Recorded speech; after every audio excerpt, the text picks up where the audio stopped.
You've decided you need an Apple Watch in your life, but now the question is which one?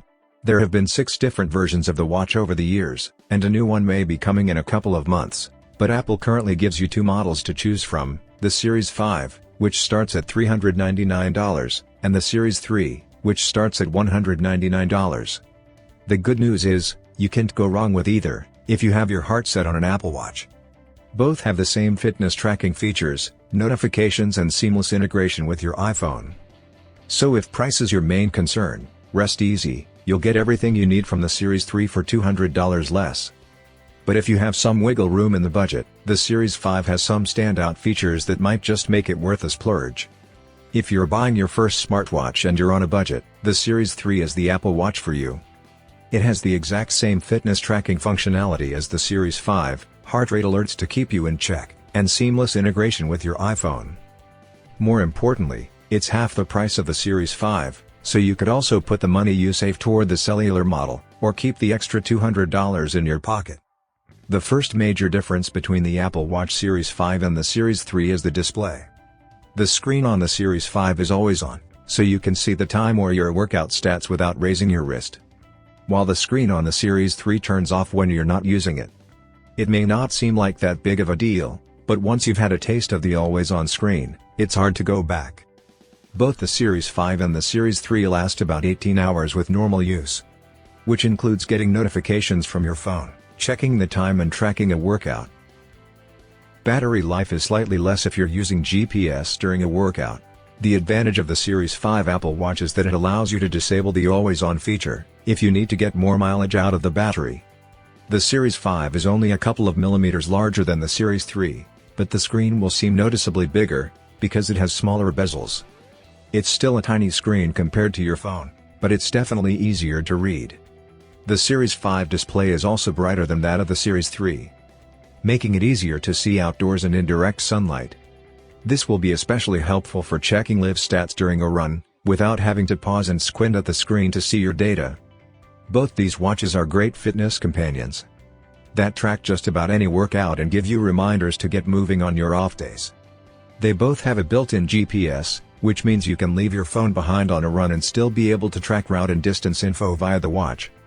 And they're water resistant up to 50 meters for both salt and freshwater swimming. The key difference is that the Series 5 has a compass, which may come in handy if you do a lot of hiking. Both watches keep tabs on your ticker with heart health notifications that alert users when their heart rate is too high, low, or give signs of atrial fibrillation, AFib, a serious heart condition. But only the Series 5 has an ECG, electrocardiogram, feature built in. In addition to the traditional optical sensor that tracks heart rate, the Series 5 has a sensor that allows users to take an electrocardiogram by way of the ECG app, which can then be shared with their physician. The Series 3 and the Series 5 have an SOS feature that can be triggered by long pressing the side button in a pinch. Once activated, the watch automatically calls 911 and then sends a text to your emergency contacts with your coordinates. On the Series 5, this feature also works even if you're traveling abroad.